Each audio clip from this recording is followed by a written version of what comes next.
তারা আমাদের সাথে বৈষম্যমূলক আচরণ করছে। সরকার বারবার আমাদের প্রতিশ্রুতি দিচ্ছে, যতবারে আসতেছি ততবারই প্রতিশ্রুতি দিচ্ছে, কিন্তু সেটা কোনো কার্যকর হচ্ছে না। প্রায় এবার আশ্বাসে বিশ্বাস না, এবার প্রজ্ঞাপন ছাড়া আমরা বাড়ি যাব না। এই ছোট বাচ্চা নিয়ে স্কুল করতেছি, তারপর বিভিন্ন অফিসে ঘুরতেছি, আবার আন্দোলনে আসা লাগতেছে, আমাদের খুব কষ্টকর। 3 মাসের ভিতরে আমাদেরকে এমপিভুক্ত স্বীকৃতি করে দেবে, কিন্তু তিনি এখনও তা করেন না এবং বাস্তবায়নে পরিণত করেন নাই। আমরা অনেক ভারাক্রান্ত দুঃখ আমাদের।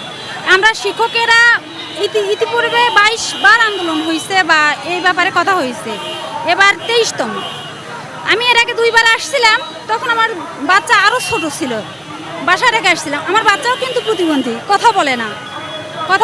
আমার বড় ছেলে অসুস্থ, তারপরেও বাধ্য হয়ে আমাকে আসা লাগলো এখানে। সরকার বারবার আমাদের প্রতিশ্রুতি দিচ্ছে, যতবারে আসতেছি ততবারই প্রতিশ্রুতি দিচ্ছে, কিন্তু সেটা কোনো কার্যকর হচ্ছে না।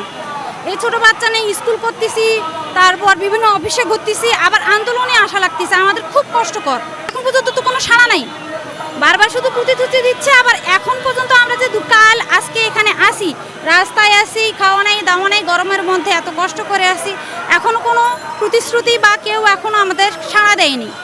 এখন দেখি ওনারা কতদূর কী করে। আমরা এই যতদিনে আমাদের এটার কোনো কার্যকর হচ্ছে না, ততদিন আমরা এখানেই থাকব।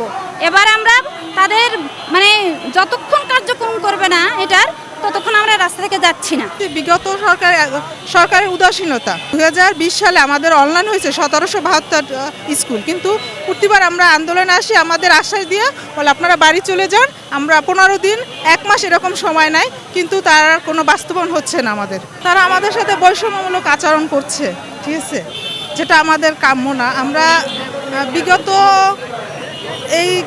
আমাদের এই 23তম আন্দোলন, ঠিক আছে, 23তম আন্দোলন আমরা আসছি, প্রতিবারই আমাদের আশ্বাস দেয়, কিন্তু কোনো কার্যকর করে না।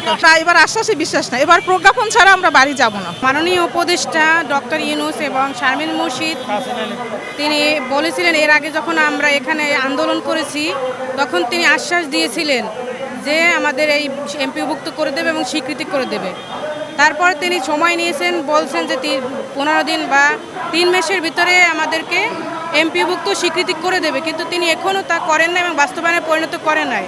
তাই আমাদের প্রতিবন্ধী সমন্বয়ক ইলিয়াস রাজ স্যার তিনি আবার এই 26শে অক্টোবর তিনি আমাদের এই অসহযোগ আন্দোলনে ডাক দিয়েছেন, যাতে আমরা স্বীকৃতি ও এমপিওভুক্ত করে বাড়ি ফিরে যেতে চাই।